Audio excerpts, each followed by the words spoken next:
السلام علیکم ورحمۃ اللہ وبرکاتہ۔ ناظرین، میں آپ کا میزبان حافظ احمد اکرم عباس آپ سبھی کا استقبال کرتا ہوں آپ کے اپنے من پسندیدہ لائیو پروگرام فضائل رمضان، جس کے پیش کردہ ہے city India Islamic T V. ہم آپ کو یاد دلا دیں کہ آپ اس وقت ہمیں لائیو دیکھ رہے ہیں، اور کوئی بھی سوال تو پہنچائیے گا ہم تک۔ آپ کے سوالوں کے جواب انشاءاللہ ہم قرآن و حدیث کی روشنی میں مفتی صاحب کے ذریعے آپ تک پہنچانے کی پوری کوشش کریں گے۔ ہمارا نمبر ڈائل کریں 04029330800، اس وقت آپ کے اسکرین پر بتایا جا رہا ہے۔ میں وقت کو ضائع کیے بغیر آج کے ہمارے ساتھ پھر ایک مرتبہ اسٹوڈیو میں موجود ہے میرے اور آپ تمام کے من پسندیدہ عالم دین حضرت مولانا مفتی حافظ سید قاسم علی زاہد اشاعتی، امام و خطیب مسجد عثمانیہ کنگ کوٹی حیدرآباد۔ ہم حضرت والا کا تہ دل سے استقبال کرتے ہیں۔ حضرت والا نے اپنا قیمتی وقت ہمیں دیا۔ مفتی صاحب، سوالوں کی ایک کثیر تعداد ہمارے پاس یہاں پھر آف لائن کے ذریعے میسیجز کے ذریعے موجود ہے، مگر جن سوالوں کے ذریعے میں آج اپنے پروگرام کا آغاز کرنا چاہوں گا، آج کے ایپیسوڈ کا ہمارے پاس ہمارے معاشرے میں ایک بڑا عجیب قسم کا چلن ہے۔ جب بھی ہمارے پاس ہمارے گھر میں کہیں پر بھی بچہ یا بچی ہوتی ہے تو ہم ایک اس میں رہتے ہیں کہ نیا نام۔ اللہ کے نبی صلی اللہ علیہ وسلم نے ناموں کے تعلق سے بھی بتایا، اور قرآن میں بھی کافی اچھے خوبصورت نام ہے، اور نام اصل رکھا جائے تو جس کے اثر بچے پر ہو ایسے نام رکھنے کا ہم کو بتایا گیا۔ مگر آج اب اگر کسی سے کہا جائے کہ بھائی لڑکا ہوا تو عمر رکھو، ابو بکر رکھو، حمزہ رکھو، شعیب رکھو، ارے بھائی نیا بولو تو نیا نام رکھے کیا آخر؟ اب بالآخر نیا نام بولے تو پھر آپ نام نوکیا، سیمسنگ، یہ چیزاں بچ گئے۔ تو نام رکھنے کے تعلق سے آج ہمارے ذہنوں میں جو کشمکش ہے، میں چاہوں گا کہ ہم آج کے ایپیسوڈ کو اس سے شروع کریں۔ السلام علیکم ورحمۃ اللہ وبرکاتہ۔ نحمدہ ونصلی علی رسولہ الکریم، اما بعد۔ محترم ناظرین کرام، سوال ہے کہ ہم اپنے بچوں کا نام کیسے رکھیں، کیا رکھیں؟ اللہ کے حبیب صلی اللہ علیہ وسلم نے ارشاد فرمایا کہ اپنے بچوں کا نام اچھا رکھیں، نام ایسا ہو کہ نام کا اثر اگر بچے پر ہو تو اس کی تاثیر بڑی بہتر ہو۔ اللہ کے حبیب صلی اللہ علیہ وسلم نے بہترین نام بھی بتائے کہ اگر تمہیں نام رکھنا ہو عبداللہ رکھو، عبد الرحمن رکھو، عبد القدیر رکھو، عبد السمیع، عبد البصیر رکھیں۔ اللہ تبارک و تعالیٰ کے جو صفاتی نام ہیں 99، ان میں سے کوئی نام لیں اور عبد کے ساتھ اس کو رکھیں، بڑی بابرکت چیز ہے۔ یا پھر اللہ کے حبیب علیہ الصلوۃ والسلام کے جو 99 صفات ہے، وہ اسماء ہے، ان کو رکھیں، یہ بھی بڑی بہتر بات ہے۔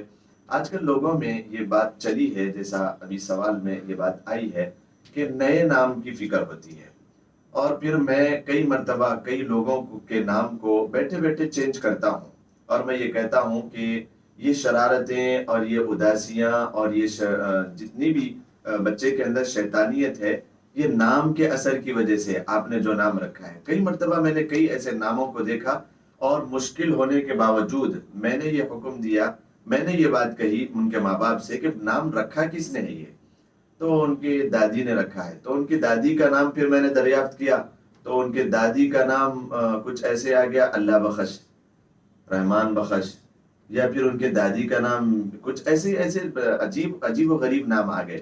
تو جس کے نام کا ٹھکانہ نہیں ہے، پھر وہ اپنے بچوں کا نام رکھتے ہیں، صرف اور صرف ایک دادی ہونے کے ناطے، باپ ہونے کے ناطے۔ حق تو ہے، کاش کے پڑھے لکھے ہوتے، دینی علم حاصل کیے ہوتے تو حق بن جاتا کہ نام کا مطلب سمجھ کے رکھتے۔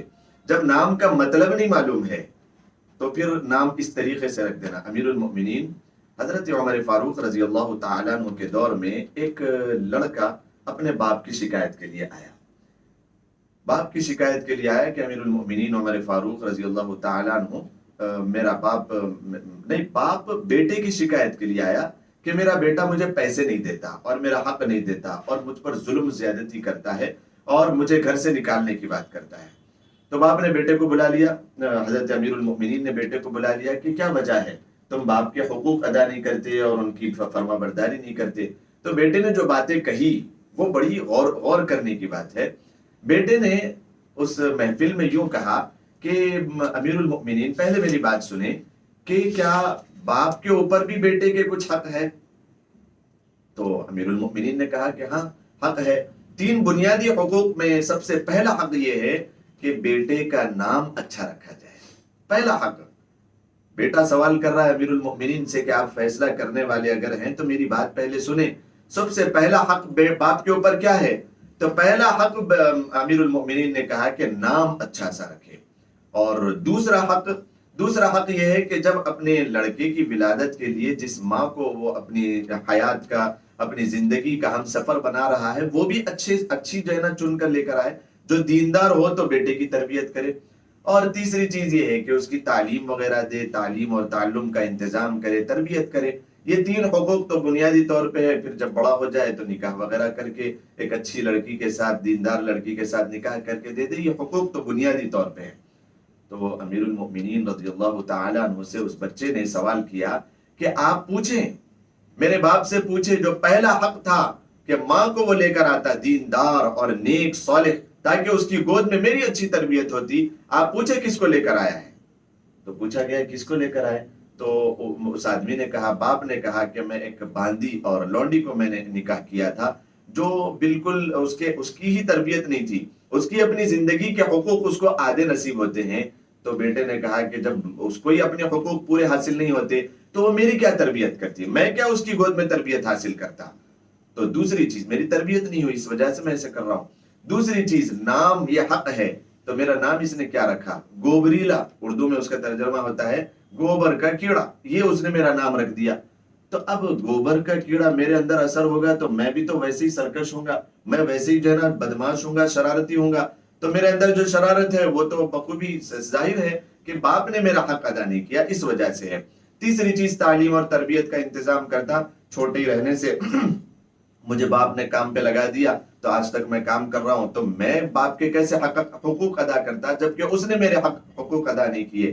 تو امیر المؤمنین رضی اللہ تعالی عنہ نے فیصلہ بیٹے کے حق میں کیا کہ بات بالکل صحیح ہے، پہلے تم جاؤ بیٹے کے حقوق ادا کرو، اس کے بعد پھر میرے پاس آنا اپنا فیصلہ کروانے کے لیے. اور بیٹے کا نام بھی جو ہے نا بدل دیا. تو نام کا بڑا اثر ہوتا ہے. پہلا حق بیٹے کا دنیا میں آنے کے بعد بچوں کے یہ ہونا چاہیے کہ اس کا نام اچھا رکھا جائے. نام اچھا رکھا جائے. ایک صاحب ہمارے قریبی پہچان کے، وہ نام رکھ رہے تھے تو گھر والوں نے ان کے خلاف میں بہت ساری باتیں کہی کہ یہ پرانا نام ہے، کیوں رکھ رہے ہو؟ یہ بالکل پرانا نام ہے. جس طریقے سے اگر کسی نے نام رکھا ہو عارف، اللہ کی معرفت حاصل کرنے والا، یا بچی کا نام رکھا جائے عارفہ، بیٹی کا نام عارفہ، اللہ کی پہچان صرف جاننے والی نہیں بلکہ اللہ کی پہچان رکھنے والی. تو یہ نام پرانا تھا. لوگوں نے اس کے خلاف میں کہا کہ یہ پرانا نام ہے، ایسا نام کیوں رکھا جائے. تو وہ صاحب کی دینی اور تربیتی جو ہے نا اس کے اوپر قربان جاؤں میں کہ انہوں نے فیصلہ اسی بات کا کیا کہ نام یہی رکھنا ہے، عارفہ رکھنا ہے. جب اللہ نے دل میں ڈال دیا تو بس یہی رکھنا ہے، دوسرا کوئی نام یہ بچی کا نہیں ہو سکتا ہے. تو یہ جو ہے اس کے پیچھے علم کی خوشبو چھلکتی ہے کہ نام نیا نہ ہو، نئے نام کے پیچھے نہ جائے بلکہ پرانا بھی نام اگر ہے تو اس کے میننگز اور مطلب کیا ہے. بچی جب بڑی ہوگی یا بیٹا جب بڑا ہوگا اللہ کی صرف جان رکھنے والا نہیں بلکہ اللہ کو پہچاننے والا ہوگا. مثال کے طور پہ اگر کسی کا نام رکھ دیا جائے انابیہ، انابت اللہ سے کہ اللہ تبارک و تعالی کی طرف انابت کرنے والی لڑکی ہے. لوگوں کو کچھ دکھا کہ ارے نیا نام، کتنا اچھا نام کسی نے رکھا کہ انابیہ، نیا نام ہے، آپ نے اچھا نام رکھا. تو اچھا نام نہیں ہے، اللہ کی طرف متوجہ ہونے والی لڑکی کو انابیہ کہا جاتا ہے، اس وجہ سے نام رکھا گیا ہے. کسی کا نام اگر رکھ دیا جائے عفیفہ، مطلب یہ ہے کہ عفت اور پاک دامنی حاصل کرنے والی، برکتوں کو حاصل کرنے والی اور اللہ کی جانب سے بہت زیادہ بھلائیوں کو حاصل کرنے والی. اور عفیف، پاک دامن عورت کو کہا جاتا ہے عفیفہ. تو نام ایسا رکھا جائے. اللہ کے رسول علیہ الصلوۃ والسلام نے جو اپنی بیٹیوں کے نام رکھے تھے، زینب، ام کلثوم، رقیہ، فاطمہ، یہ نام رکھے جائیں، یا صحابیات کے جو نام تھے وہ نام رکھے جائیں، یا قرآن میں جو نام تذکرہ کیے گئے سمیہ، مریم علیہم الصلاۃ والتسلیم، ایسے نام رکھے جائیں. نام کا بڑا اثر ہوتا ہے. ماں باپ کا پہلا حق ہے گوگل کو اس معاملے میں اپنا استاد نہ بنائیں. گوگل پہ کئی میننگز کئی مرتبہ الگ ہوتے ہیں. نام کچھ اور ہوتا ہے، کام کچھ اور ہوتا ہے، مطلب کچھ اور بیان کیا جاتا ہے. ایک بچی کے متعلق ہمارے سامنے لے کر آ کے بٹھایا گیا کہ مولانا یہ بہت زیادہ راتوں میں سوتی نہیں ہے اور پھر جو ہے نا شرارت بہت زیادہ کرتی ہے، ابھی 8-9 سال کی بچی ہے. تو میں نے کہا اس کا نام کیا ہے؟ میں نے پوچھا تو اس کے نام کا جو مطلب ہو رہا تھا، اس کا نام کا مطلب تھا راتوں میں چلنے والی، اندھیرے میں چلنے والی۔ تو میں نے جب نام کی تاثیر اس کی دیکھا تو یہ رات میں سوئے گی کیسے، جبکہ اس کے نام کا مطلب ہی یہ ہے کہ رات میں چلنے والی، تو یہ رات میں جاگنے والی ہے اور آپ کو پریشان کرنے والی ہے۔ اگر آپ اس کے بجائے راتوں کو رونے والی کا یہ مطلب ہوتا، ترجمہ ہوتا، نام رکھ لیتے تو راتوں کو اللہ کے سامنے روتی، آپ کے لیے بھی برکت کا سامان، آپ کے اہل خاندان کے لیے بھی برکت کا سامان، آپ کی بچی آپ کو جنت میں لے جانے تک نہ چھوڑتی اللہ کے سامنے روتے روتے۔ کوئی صائمہ نام رکھ لے کہ روزے دار، روزہ رکھنے والی عورت، کوئی عفیفہ نام رکھ لے، کوئی خاشعہ نام رکھ لے، کوئی اسی طریقے سے قرآن کریم نے جو ناموں کا تذکرہ کیا ہے اس طریقے سے ناموں کو رکھے۔ اللہ کے حبیب علیہ الصلوۃ والسلام کی اولاد اور آل کے جو نام ہے، اسما ہے، وہ نام رکھے۔ نام کا بڑا اثر ہوتا ہے، کسی حال نام کا اثر ہوتا ہے۔ طیب اور طاہر اللہ کے حبیب علیہ الصلوۃ والسلام نے اپنے بیٹوں کے نام رکھے تھے۔ طیب بالکل پاکیزہ، طاہر پاک ہونے والا، پاک کرنے والا، پاکیزہ۔ قاسم اللہ کے حبیب علیہ الصلوۃ والسلام نے نام رکھا، قاسم کا مطلب ہے تقسیم کرنے والا۔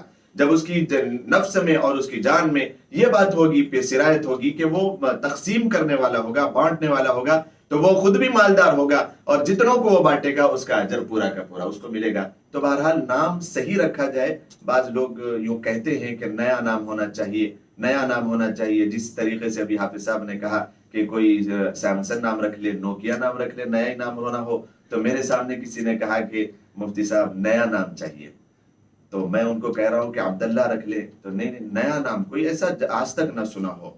تو پھر میں نے کہا کہ عبد الرحمن رکھ لیں، تو انہوں نے کہا کہ نہیں یہ تو بہت پرانے ہو گئے ہیں۔ لڑکی کے نام کے لیے پوچھ رہے ہیں، فاطمہ رکھ لیں، ام کلثوم رکھ لیں، رقیہ رکھ لیں، عفیفہ رکھ لیں، انابیہ رکھ لیں، تو نہیں یہ بہت پرانے نام ہو گئے، نیا نام چاہیے۔ تو میں نے کہا کہ ٹھیک ہے، عبد الاسٹیرنگ نام رکھ لیں، بمپر نام رکھ لیں، یا کچھ ایسے ہی نام رکھ لے۔ اللہ کی پناہ نئے ناموں کا ٹرینڈ چلا ہے۔ معافی چاہتے ہیں اگر جو ہے نا سخت ہو گیا ہو کلام، لیکن اس بات کو اپنے ذہن نشین رکھیں کہ یہ بڑا کام کا سوال تھا کہ نام رکھنے میں اگر ہمارے بڑے بوڑھوں نے کچھ ایسا ویسا نام رکھ بھی دیا تھا، اللہ بخش، محمد بخش، علی بخش یا علی مدد، کچھ ایسے نام رکھ دیے تھے، تو نام کو چینج کریں، اچھے نام رکھیں، اس کا اثر ہوگا اور بچوں کے اندر نیک صفت، نیک دلی اور نیک تمنا، ماں باپ کے فرما بردار اور اللہ تبارک و تعالیٰ کو راضی کرنے والے ایسے بچے پھر جو ہے نا ان کے اندر تاثیر پیدا ہوگی۔ بالکل۔ ایک اور چیز مولانا اسی سے جڑی ہوئی حقیقے کے متعلق جو ہے سو ایک سوال یہ بھی تھا، جہاں شریعت نے یہ حکم دیا، یہ بتایا کہ اگر کسی کے ہاں لڑکا ہوتا ہے تو 2 بکرے قربانی کرنے ہیں، 2 بکروں پہ عقیقہ کرنا ہے، بیٹی ہوتی ہے تو 1 بکرا۔ سوال یہ تھا کہ بڑے جانور میں اگر عقیقہ کرنا ہے تو اس کی کیا شرط ہے، کیونکہ بڑے جانور میں 7 حصے ہو رہے ہیں، تو کیا اگر میرے 2 بیٹیاں اور 1 بیٹا ہے تو کیا میں بڑے جانور کے ذریعے ان تینوں کا عقیقہ اکٹھے ایک ساتھ کر سکتا ہوں؟ محترم ناظرین کرام، سوال ہی میں جواب ہے الحمدللہ کہ 1 بکرا 1 حصہ، 1 بکرے میں 1 حصہ ہوتا ہے اور بڑے جانور میں 7 حصے ہوتے ہیں۔ تو بیٹا اگر ہے، 2 بیٹے اور 3 بیٹیوں کا اگر عقیقہ کرنا چاہتے ہوں تو 1 بڑے جانور میں ہو سکتا ہے، کیونکہ اس میں 7 حصے ہوتے ہیں۔ لڑکا ہو تو اس کے 2 حصے، 2 2 4 اور 3 بچ گئے تو یہ 3 لڑکیوں کے 3 حصے۔ اس طریقے سے 2 لڑکے اور 3 لڑکیوں کا، یا پھر لڑکیاں ہی لڑکیاں ہیں تو 7 لڑکیوں کا 1 بڑے جانور میں عقیقہ کر سکتے ہیں۔ تو عقیقے میں 2 بکرے اور 1 لڑکے کے لیے 2 بکرے ہیں اور لڑکی کے لیے 1 بکرا، ایسے بڑے جانور میں کرنا ہو تو یہ مناسب بات ہے، اس طریقے سے جائز ہے، درست ہے، افضل ہے، بہتر ہے کہ 1 بڑے جانور میں 7 حصے ہوتے ہیں، جتنوں کا کرنا چاہے۔ اور ایک سوال اس میں یہ رہ جاتا ہے کہ جس طریقے سے سوال میں یہ بات تھی کہ 2 لڑکیاں ہیں 1 لڑکا ہے، حصے تو جملہ ملا کے 2 لڑکے کے اور 2 لڑکیوں کے 4 حصے ہوئے، 3 باقی رہ گئے، تو کیا اس میں ضروری ہے کہ اور 4 لوگوں کو جمع کیا جائے اور 3 لوگوں کو جمع کیا جائے؟ ضروری ہے؟ ایسا ضروری نہیں ہے، بلکہ 7 میں سے اگر آپ نے 3 کو کام ملائے تو وہ 4 بھی 3 میں شمار ہو جائیں گے اور یہ جان وہ چاروں کی مصیبتوں کو دور کرنے کے لیے کافی ہوگی۔ اللہ کے حبیب علیہ الصلوۃ والسلام نے فرمایا عقیقے کے بدلے میں بچہ یا بچی رہن ہوا کرتی ہے۔ اس جان کے بدلے میں جو اللہ تبارک و تعالیٰ نے ہمارے لیے چوپایوں کو پیدا کیا ہے، رہن رکھی ہوئی ہوتی ہے۔ جب تک وہ عقیقہ نہیں کرتے پھر وہ رہن میں رکھی ہوئی ہوتی ہے، اس کو چھڑایا نہیں جاتا تو مصیبتیں، آفتیں، پریشانیاں اس پر آ سکتی ہے۔ عقیقہ کر کے اپنے بچوں کو چھڑا لو تاکہ مصیبتیں جو مقدر میں لکھی ہوئی ہے، آفتیں، مصیبتیں آسمانی سلطانی، وہ سب کی سب دور ہو جائے۔ تو بہرحال بڑے جانور میں آپ جو ہے نا اس طریقے سے 7 حصے اس میں ہوتے ہیں، جتنوں کا چاہے 7 حصوں کے برابر آپ قربانی دے کر عقیقہ کر سکتے ہیں۔ جی بالکل۔ ایک اور سوال میں پڑھتا ہوں، جہاں ہم گزشتہ کے ایپیسوڈ میں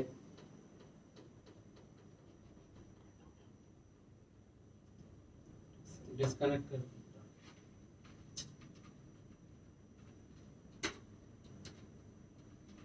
شعیب صاحب ذرا اس کو پاز کرو، بیچ میں نیچے کر دو۔